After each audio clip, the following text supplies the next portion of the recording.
Hello बच्चों, आज हम एक बहुत इंटरेस्टिंग टॉपिक डिस्कस करने वाले हैं जो लगातार न्यूज़ पे भी रहा है, जिससे रिलेटेड सिविल सर्विसेज एग्जाम में ऑलमोस्ट 2-3 बारी क्वेश्चन पूछा जा चुका है। मेंस में भी क्वेश्चन पूछा जा चुका है और प्रीलिम्स में भी क्वेश्चन पूछा जा चुका है। इंटरेस्टिंग टॉपिक इसलिए है कि रिसेंटली भारत ने इस संधि में संशोधन के लिए प्रस्ताव दिया है। इसीलिए इस टॉपिक से रिलेटेड कुछ बहुत इंपॉर्टेंट इंफॉर्मेशन है जो मैं आपके साथ यहाँ शेयर करना चाहूँगा। और जो भी प्रीलिम्स और मेंस के पॉइंट ऑफ व्यू से इंपॉर्टेंट इस टॉपिक से रिलेटेड इंफॉर्मेशन है, उस टॉपिक के बारे में हम इस वीडियो में डिस्कस करेंगे। सारे पीपीटीज पर मुझे जहाँ पर भी ये लगेगा कि ये एडिशनल इंफॉर्मेशन है और ये आपको पता होना चाहिए, वो मैं वहाँ पर डिस्कस भी कर दूंगा। इस ट्रीटी की शुरुआत जैसा कि यहाँ पर लिखा है कि इंडिया पाकिस्तान का सिंधु जल समझौता क्या है और इस ट्रीटी की इस संधि की शुरुआत कब हुई थी। 1951 में इस संधि की शुरुआत हुई थी और ऑलमोस्ट 1951 के बाद लगभग 9 साल तक जब भारत और पाकिस्तान दोनों ने ही विश्व बैंक को अप्रोच किया इस नदी पर सिंधु नदी पर अलग अलग प्रोजेक्ट बनाने के लिए, तो भारत पाकिस्तान चाहते थे कि विश्व बैंक इस परियोजना को वित्त पोषित करे। पाकिस्तान भी परियोजना बनाना चाहता था, अलग जल विद्युत परियोजना, और हिंदुस्तान भी बनाना चाहता था इस नदी पर। उसके बाद विश्व बैंक ने यह प्रस्ताव दिया कि क्यों न भारत और पाकिस्तान के बीच में नेगोशिएशन करवाया जाए सिंधु नदी के पानी पर। तो यहां भारत और पाकिस्तान के बीच में अगले 9 सालों तक नेगोशिएशन चली। उस समय भारत के प्रधानमंत्री पंडित जवाहरलाल नेहरू थे और पाकिस्तान के सैन्य तानाशाह अयूब खान थे। इन दोनों के बीच में 9 सालों तक समझौता चला। इस समझौते की एक बड़ी इंटरेस्टिंग बात यह है कि उस समय पाकिस्तान अमेरिका के बहुत क्लोज हुआ करता था और अमेरिका के ही इनफैक्ट अगर ये कहा जाए कि विश्व बैंक के साथ अमेरिका ने मिलकर भारत और पाकिस्तान के बीच में यह समझौता करवाने की कोशिश की थी तो अतिशयोक्ति नहीं होगी। इनफैक्ट ऐसा माना जाता है कि यह दुनिया का इकलौता जल बंटवारे से संबंधित संधि है जिसमें अमेरिका सक्सेसफुल रहा है। और इतना ही नहीं, ऐसा माना जाता है कि दुनिया में इससे उदार जल संधि आज तक नहीं देखने को मिली है कि जब एक देश ने, भारत ने उदारता दिखाते हुए सिंधु नदी के लगभग 80% जल पर पाकिस्तान को हिस्सा दे दिया। तो इस संधि के द्वारा यह कहा गया कि पश्चिम की ओर बहने वाली नदियां, जिसको हम बोलते हैं ICJ, इंडस, सिंधु नदी, चिनाब और झेलम, BRS, वो पाकिस्तान को उस पर हक दिया गया उसके जल पर, और BRS, ब्यास, राबी और सतलज, इन तीनों नदियों पर, ये ईस्टर्न फ्लोइंग रिवर्स हैं, इन पर हिंदुस्तान को कंस्ट्रक्शन का सारा राइट दिया गया। अब आगे डिस्कस करते हैं कि इस नदी से इंपॉर्टेंट कुछ बातें हैं, जैसे यह दुनिया की सबसे बड़ी नदियों में से एक है और यह तिब्बत के निकट मानसरोवर झील के समीप बोखरचू हिमानी से निकलती है। मानसरोवर के नजदीक ये बोखरचू हिमानी से निकलती है और यह दुनिया की सबसे बड़ी नदियों में से एक है। सिंधु नदी लगभग 2880 किलोमीटर लंबी है। इसकी लंबाई 2880 किलोमीटर है तथा लगभग 1114 किलोमीटर यह भारत से बहती है। तथा इस नदी को अगर हम देखेंगे तो यह भारत में इसका बेसिन लद्दाख, हिमाचल प्रदेश, पंजाब, राजस्थान, हरियाणा और केंद्र शासित प्रदेश चंडीगढ़ में फैला हुआ है। तथा सिंधु नदी पहले उत्तर पश्चिम दिशा में प्रवाहित होती है, फिर यह हिमालय पर्वत को काटकर दमचौक के निकट भारत में प्रवेश करती है।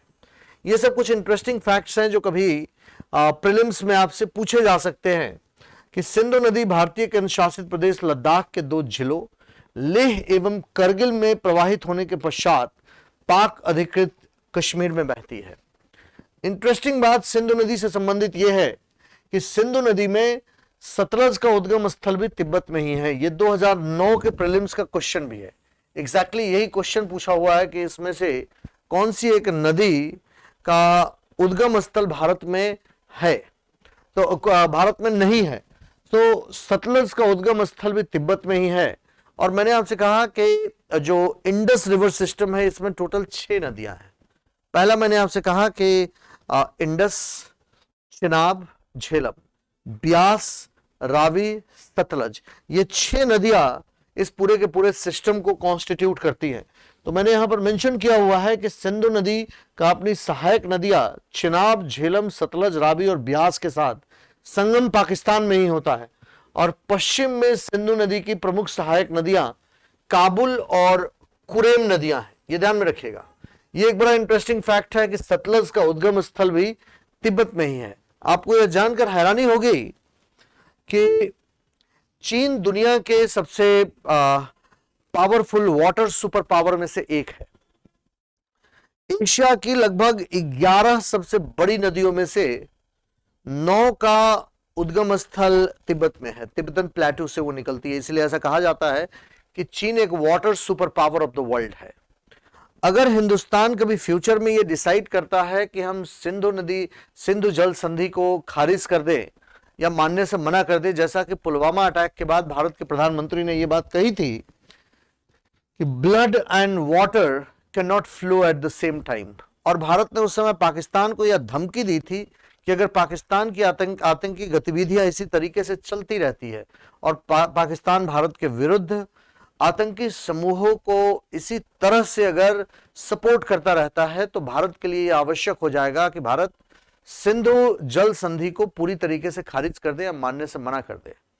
एक बड़ा इंटरेस्टिंग फैक्ट है सिंधु जल संधि से रिलेटेड कि 1960 में जब भारत और पाकिस्तान ने, भारत के प्रधानमंत्री और पाकिस्तान के अयूब खान ने, जब जो सैन्य तानाशाह थे, दोनों ने इस संधि पर हस्ताक्षर किए, तो उस समय एक अमेरिकन कमेंटेटर ने कहा था कि अगर भारत चाहे, अगर भारत ये समझौता नहीं करता पाकिस्तान के साथ और पूरे पानी का इस्तेमाल अपने लिए कर लेता तो पूरे पाकिस्तान को रेगिस्तान में कन्वर्ट किया जा सकता है। ये नदी इतना इंपॉर्टेंट है पाकिस्तान के लिए कि पाकिस्तान के लाइफ लाइन की तरह से है। और अगर भारत ने ये जल संधि समझौता नहीं किया होता तो ये क्वाइट पॉसिबल था कि हिंदुस्तान जब भी चाहता पाकिस्तान को रेगिस्तान में कन्वर्ट कर सकता था। अब आपके दिमाग में ये बात आएगी कि भारत ने आखिर में इतना उदार समझौता किया क्यों? इतना उदार समझौता इसलिए किया कि भारत की आजादी के बाद भारत तीसरी विश्व के देशों का नेतृत्व करता बनना चाहता था, लीडर बनना चाहता था। हिंदुस्तान को ग्लोबल पॉलिटिक्स में विजिबिलिटी चाहिए थी, हिंदुस्तान को ग्लोबल पॉलिटिक्स में दिखना था। विश्व राजनीति में दिखने के लिए यह आवश्यक था कि हिंदुस्तान को कुछ ऐसे समझौते करने पड़ते जो हिंदुस्तान के हित के हिसाब से नहीं होते, लेकिन वो भारत की उदार छवि को पूरे विश्व के सामने प्रस्तुत करते। शायद ये एक बड़ा कारण था कि हिंदुस्तान ने इतना उदार जल संधि समझौता किया। कहते हैं कि विश्व में ऐसा कोई भी समझौता नहीं है जो सिंधु जल संधि से ज्यादा उदार है। इसमें हिंदुस्तान ने एक तरफा उदारता दिखाई थी।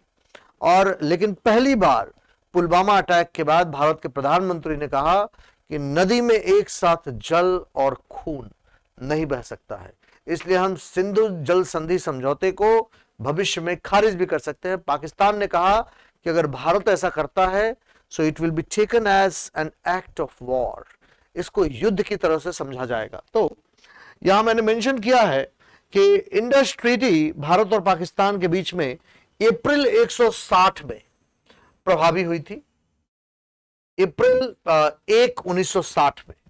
और इस ट्रीटी में जो ईस्टर्न रिवर्स है, जैसा अभी थोड़ी देर पहले मैंने आपको बताया, BRS, इसको ऐसे आप याद रखेंगे, ब्यास, रावी और सतलज, ये 3 ईस्टर्न रिवर और उनकी ट्रिब्यूटरीज वो हिंदुस्तान को दी गई।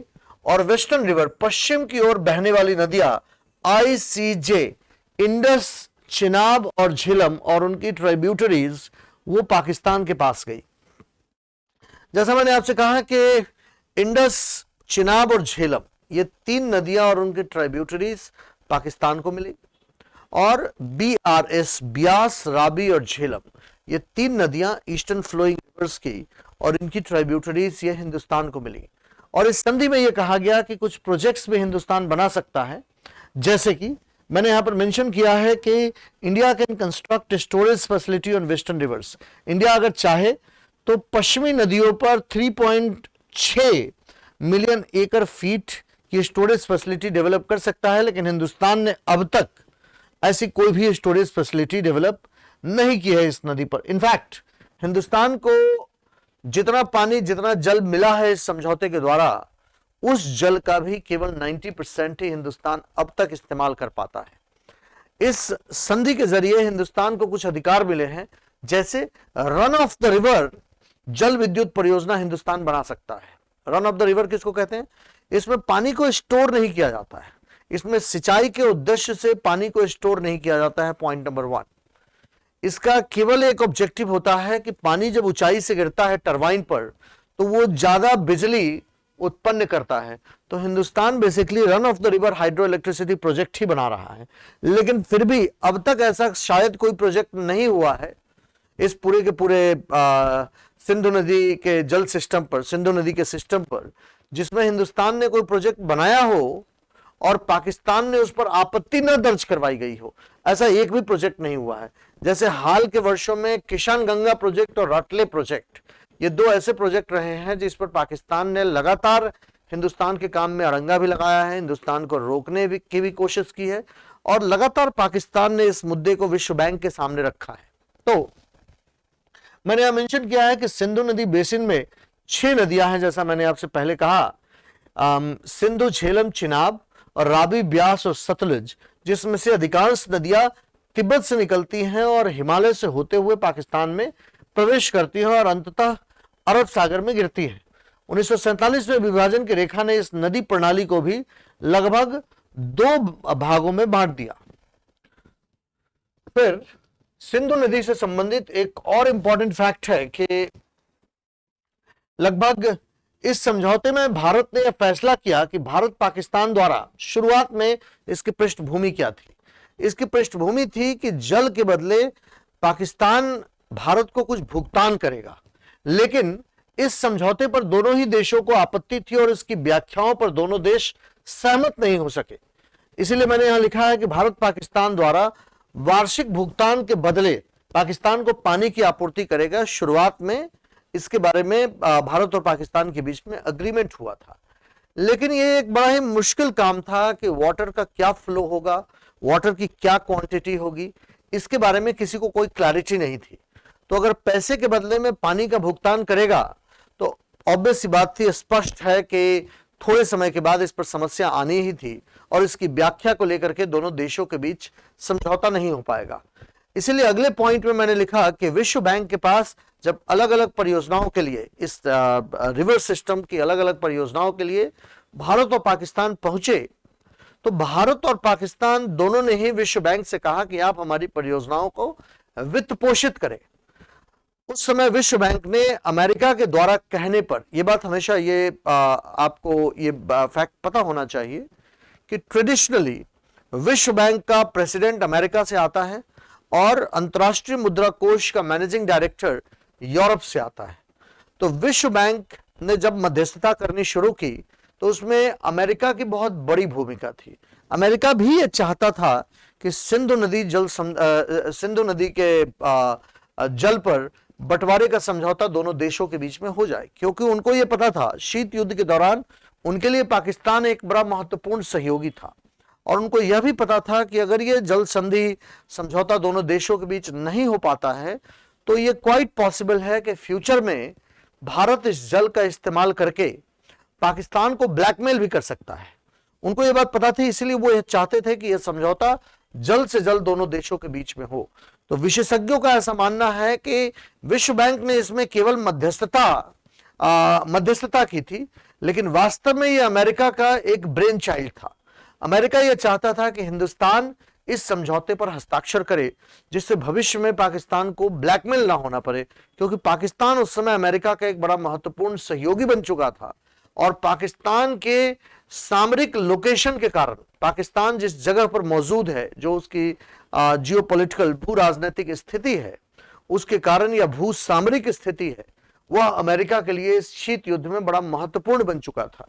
इसीलिए मैंने यहां पर मेंशन किया है कि 1951 में जब जल बंटवारा विवाद हुआ और दोनों देश सिंधु और उसकी सहायक नदियों पर अपनी अपनी सिंचाई परियोजनाओं के लिए वित्त पोषण के लिए विश्व बैंक में उन्होंने आवेदन किया, तो विश्व बैंक ने मध्यस्थता करने की पेशकश की और 1960 में विश्व बैंक द्वारा लगभग एक दशकों की तथ्य खोज, बातचीत तथा प्रस्तावों के बाद फाइनली इस जल संधि पर दोनों देशों के बीच सहमति हुई, समझौता हुआ। लेकिन इस जल संधि में अगर आप कहेंगे कि हिंदुस्तान ने क्या खोया और क्या पाया, तो पर्सनली ये मेरा मानना है कि हिंदुस्तान ने खोया बहुत कुछ, पाया कुछ नहीं।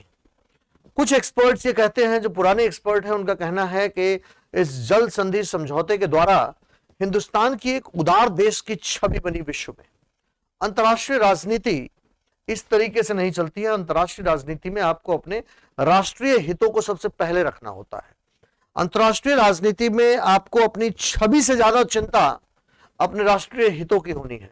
कुछ एक्सपर्ट्स का कहना था कि हमें इस जल संधि समझौते पर हस्ताक्षर उसी तरीके से नहीं करना था जैसे भारत के लगातार कहने के बाद भी अब तक चीन ने हिंदुस्तान के साथ किसी भी जल संधि समझौते पर हस्ताक्षर नहीं किया है। आपको यह जान के हैरानी होगी कि हिंदुस्तान के साथ लाख कहने के बावजूद उन्होंने ब्रह्मपुत्र नदी के बंटवारे पर, ब्रह्मपुत्र नदी के जल के बंटवारे पर अब तक समझौता नहीं किया है। जो भी इंटरनेशनल पॉलिटिक्स में लोअर राइपेरियन होगा, जिसकी ऐसी स्थिति होगी जो पानी रिसीव करता है, तो ये एक बात आप हमेशा याद रखेंगे कि पानी रिसीव करने वाले देश के दिमाग में हमेशा सामरिक दुविधा बनी रहेगी। इसलिए हिंदुस्तान के दिमाग में हर समय सामरिक दुविधा बनी रहती है चीन को लेकर, और चीन ने अब तक हिंदुस्तान के साथ किसी भी जल संधि समझौते पर हस्ताक्षर नहीं किया है।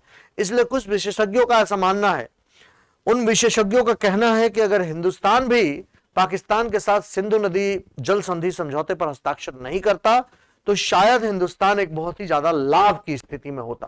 तो मैंने यहां लिखा है कि यह जल समझौता भारतीय प्रधानमंत्री पंडित जवाहरलाल नेहरू और Pakistani military general Ayub Khan military तानाशाह थे, उनके बीच कराची में सितंबर 1960 में हुआ था। और जैसा मैंने आपसे पहले कहा कि यह संधि प्रभावी हुई थी 1 अप्रैल 1961 से। लगभग 62 साल पहले हुई सिंधु जल संधि के तहत भारत को सिंधु तथा उसकी सहायक नदियों से केवल 20% पानी मिलता है। इसीलिए कहा जाता है कि यह दुनिया के सबसे उदार जल बंटवारा समझौते में से एक है, और भारत अपने हिस्से में से भी लगभग 90% पानी का ही उपयोग करता है। 1960 में इन 6 नदियों को विभाजित करते हुए समझौते पर हस्ताक्षर किए गए थे, और दोनों देशों के बीच में यह सुनिश्चित किया गया था कि सिंधु जल आयोग की वार्षिक बैठक होगी। ईयरली बेसिस पर जो सिंधु जल आयोग है, इंडस वाटर कमीशन है, वो ईयरली बेसिस पर बैठेगा। पिछली बार 2022 में दोनों देशों के बीच में इस नदी को लेकर बातचीत हुई थी। फिलहाल मैंने आपसे कहा कि हिंदुस्तान केवल 20% पानी ही यूज कर पाता है इस पूरे के पूरे रिवर सिस्टम का, और 20% भी वो पूरा नहीं कर पाता है। ऑलमोस्ट 90% ही उसका इस्तेमाल कर पाता है। तो मैंने यहां मेंशन किया है कि भारत द्वारा कुछ गैर उपभोग्य कृषि और घरेलू उपयोगों को छोड़कर 3 पश्चिमी नदियां सिंधु, चिनाब और झेलम को पाकिस्तान को अप्रतिबंधित उपयोग के लिए आवंटित किया गया, तथा 3 पूर्वी नदियां रावी, ब्यास और सतलज, ब्यास, रावी और सतलज को अप्रतिबंधित उपयोग के लिए भारत को आवंटित किया गया था। और 80% हिस्सा इस संधि के प्रावधानों के अनुसार पाकिस्तान को जाता है, तथा 20% पानी भारत के उपभोग के लिए बचता है। अब आप इमेजिन कर सकते हैं अब तक के डेवलपमेंट को जानने के बाद कि ये क्यों सबसे दुनिया का उदार समझौता कहा जाता है, कि किसी भी देश ने अब तक इतनी उदार जल बंटवारा संधि नहीं किया है, अब तक किसी भी देश ने नहीं। शायद उसके पीछे एक लॉजिक ये था कि अमेरिका हिंदुस्तान को हिंदुस्तान और पाकिस्तान के बीच में यह समझौता इसलिए करवाना चाहता था कि भविष्य में हिंदुस्तान पाकिस्तान को ब्लैकमेल न कर सके। हिंदुस्तान ने शायद यह समझौता इसलिए किया कि हिंदुस्तान उस समय तीसरी दुनिया के देशों का, जो एशिया, अफ्रीका और लैटिन अमेरिका के नव स्वतंत्र देश थे, उनका नेतृत्वकर्ता बनना चाहता था और हिंदुस्तान अपनी एक अलग विश्व में छवि बनाना चाहता था। शायद ये रीजन इसके पीछे इंपॉर्टेंट है। तो यहां मैंने मेंशन किया है कि इसके लिए दोनों देशों को, दोनों पक्षों के स्थायी आयुक्तों द्वारा गठित एक स्थायी सिंधु आयोग के स्थापना की आवश्यकता है और आयोग नदियों पर सूचनाओं के आदान प्रदान के लिए और निरंतर सहयोग के लिए एक मंच के रूप में काम करेगा। अब तक एज सच बहुत ज्यादा समस्या नहीं आई है, लेकिन समस्या आनी शुरू हुई है पिछले कुछ वर्षों में। जैसा कि मैंने आपसे कहा कि राटले परियोजना पर और किसान गंगा परियोजना पर लगातार पाकिस्तान ने इस मुद्दे पर बातचीत करने से मना कर दिया और हिंदुस्तान के इन प्रोजेक्ट्स को अधर में लटकाया है। और मैंने इसके अलावा मेंशन किया है कि भारत को पाकिस्तान के साथ परियोजना के डिजाइन या उसमें किए गए परिवर्तन के बारे में जानकारी साझा करना आवश्यक है और वह 3 महीने के भीतर आपत्तियां उठा सकता है। अब इसमें एक इशू यह है, जैसा मैंने आपसे कहा कि भारत को अनुलग्नक के हिसाब से रन ऑफ द रिवर जल विद्युत परियोजनाओं की अनुमति देता है, लेकिन पाकिस्तान ने लगातार रन ऑफ द रिवर जल विद्युत परियोजनाओं पर सवाल खड़े किए हैं। पाकिस्तान का कहना है कि इन डैम का जो डिजाइन है ये काफी हद तक वाटर के फ्लो को, जल के बहाव को पाकिस्तान में स्लो कर देगा, जैसा इसका डिजाइन है। इसलिए पाकिस्तान ने ऐसे रन ऑफ द रिवर परियोजना को भी अपनी सहमति नहीं दी है। Basically run of the river परियोजना होती क्या है? रन ऑफ द रिवर परियोजना में आप रिवर वाटर का इस्तेमाल करते हैं। जब वो ऊंचाई से टरबाइन पर गिरता है तो वो जल विद्युत उत्पन्न करता है, लेकिन पाकिस्तान ने ऐसी कोई भी परियोजना नहीं है, जैसा मैंने आपसे पहले कहा, जिस पर पाकिस्तान ने अब तक सवालिया निशान न लगाए।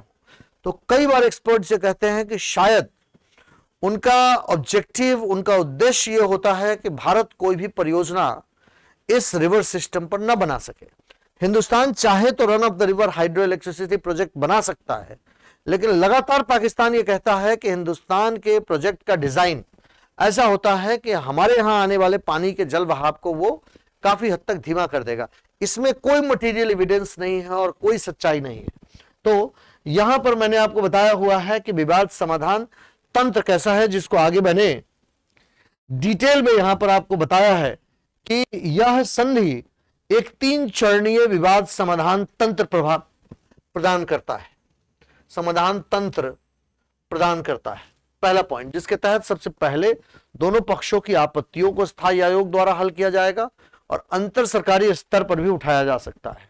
इसके बाद अनसुलझे विवादों को विश्व बैंक के पास ले जाया जाएगा, जो निर्णय लेने के लिए एक तटस्थ विशेषज्ञ की नियुक्ति करेगा। और आखिर में यदि कोई भी पक्ष पूर्वोत्तर के निर्णय से संतुष्ट नहीं है, यह संधि की व्याख्या और सीमा में विवाद के मामलों को मध्यस्थता न्यायालय में भेजा जाएगा, आर्बिट्रेशन कोर्ट में मामलों को भेजा जाएगा। और फिर मैंने यहां मेंशन किया है कि असली विवाद 2015 में स्टार्ट हुआ। जैसा कि मैंने आपसे पहले कहा कि 2015 में 2 जल विद्युत परियोजनाओं पर भारत काम कर रहा था, एक किसान गंगा परियोजना और दूसरा राटले परियोजना। इन दोनों परियोजनाओं को याद रखिएगा, किसान गंगा परियोजना और राटले जल विद्युत परियोजना।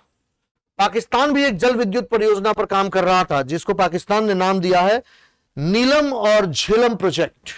इस राटले और किसान गंगा पर लगातार पाकिस्तान ने सवालिया निशान लगाए हैं। इनफैक्ट जब भी कमीशन की बैठक हुई है हर साल, लगातार 5 सालों तक पाकिस्तान ने इन परियोजनाओं के बारे में डिस्कशन तक करने से मना कर दिया हिंदुस्तान को।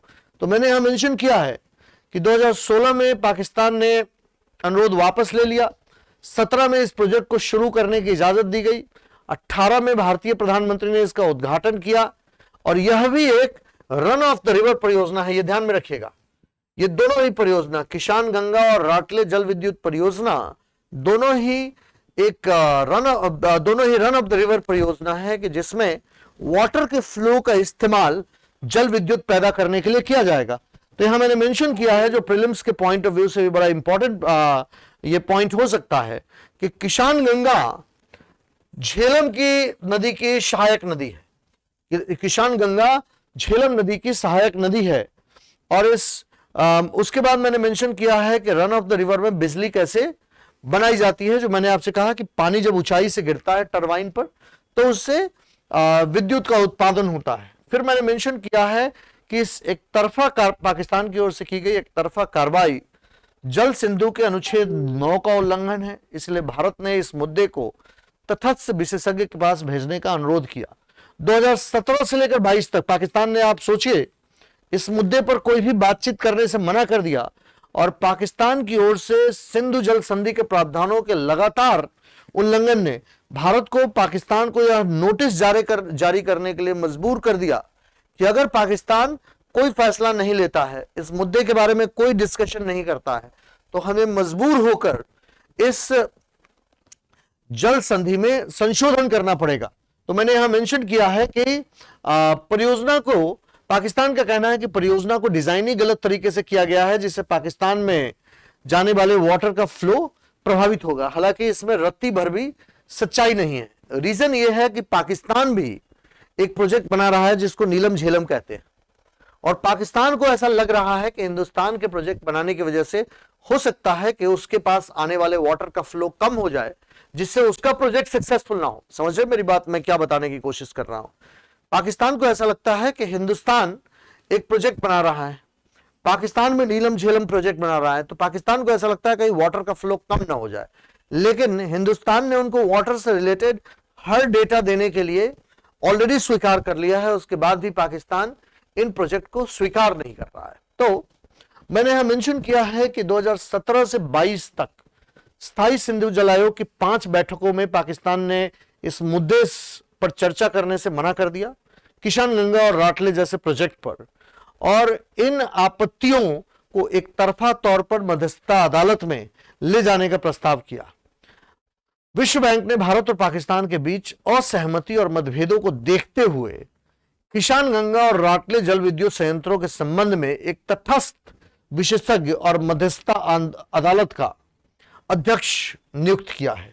और उसके बाद मैंने मेंशन किया है कि भारत का कहना है कि पूरी जिम्मेदारी और भागीदारी के साथ इस समझौते का भारत पालन कर रहा है, लेकिन पाकिस्तान की हरकतों से उसके प्रावधानों पर प्रतिकूल असर पड़ा है, जिसके कारण भारत सिंधु जल संधि में संशोधन के लिए नोटिस भेजना भारत की मजबूरी बन गया है।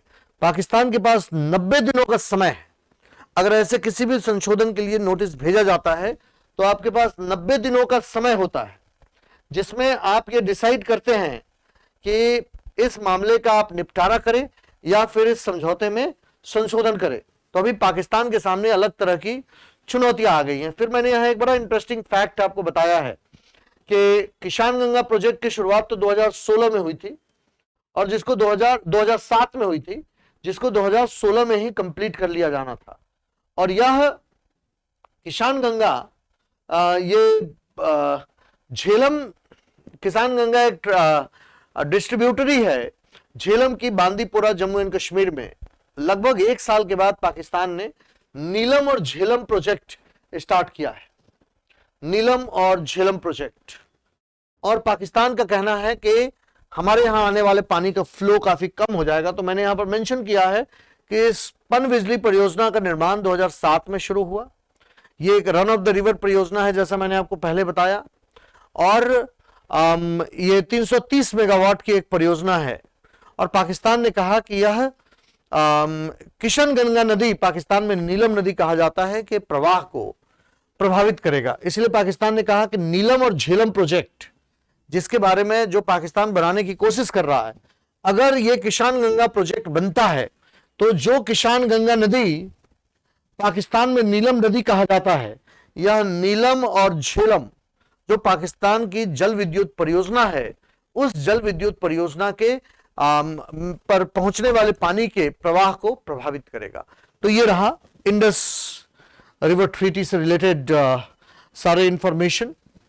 अब एक बारी मैं थोड़ा सा ब्रीफली आपको इस पूरे प्रोजेक्ट के बारे में बैकग्राउंड भी बता दूं। जैसा मैंने आपसे पहले कहा कि इस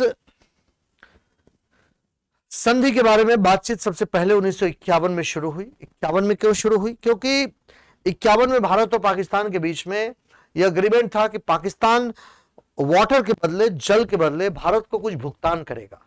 लेकिन इसमें हमेशा समस्या आनी थी कि वाटर का फ्लो कैसा होगा, वाटर की अवेलेबिलिटी कैसी होगी, जिसके कारण दोनों देशों के बीच में समझौता नहीं हो पाया।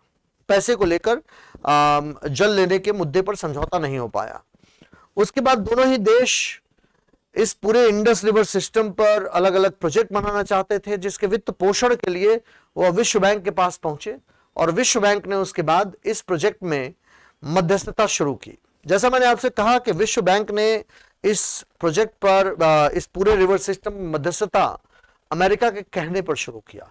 क्यों? क्योंकि अमेरिका नहीं चाहता था कि अगर ये जल बंटवारा संधि नहीं होगा तो अमेरिका ये जानता था कि पाकिस्तान को भारत ब्लैकमेल कर सकता है।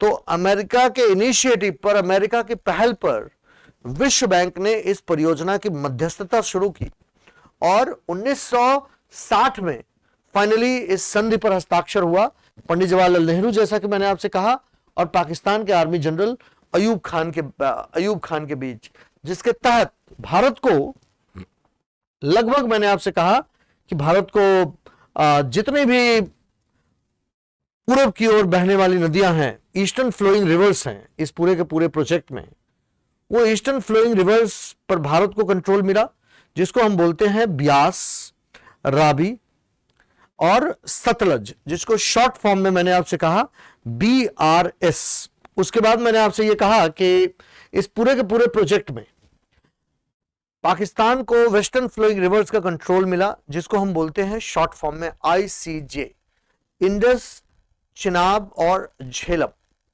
वास्तविकता में यह दुनिया का सबसे उदार समझौता है। पूरी दुनिया में इससे उदार समझौते का हमें कोई एग्जाम्पल नहीं मिलता है। लेकिन हाल के दिनों में हिंदुस्तान इस जल संधि समझौते को लेकर कई बार एग्रेसिव हुआ है। अभी संशोधन की बात चल रही है। तो ये रहा इस पूरे जल संधि से रिलेटेड सारे फैक्ट्स। आप इस पूरे वीडियो को 2-3 बार देखेंगे, जो मैंने आपको समझाने की कोशिश की है, इसको 1-2 बार समझने की कोशिश करेंगे। आई होप कि ये सारी बातें क्लियर हो जाएंगी। ये मेंस और प्रीलिम्स दोनों पॉइंट ऑफ व्यू से एक इंपॉर्टेंट टॉपिक है। प्रीलिम्स में आपको एक आध क्वेश्चन यहां से मिल सकता है, 1 या 2 क्वेश्चन। मेंस में आपको यहां से एक फुल क्वेश्चन मिल सकता है, जो पास्ट में भी ऑलरेडी उन्होंने पूछा हुआ है इस टॉपिक से रिलेटेड। सो मैं आशा करता हूं कि इस टॉपिक से रिलेटेड डाउट्स मैं क्लियर करने में सक्सेसफुल रहा हूं और मैंने इस टॉपिक से रिलेटेड जो इंपॉर्टेंट जानकारियां हैं उसने आपके नॉलेज बेस को बढ़ाने में हेल्प किया होगा। Thank you.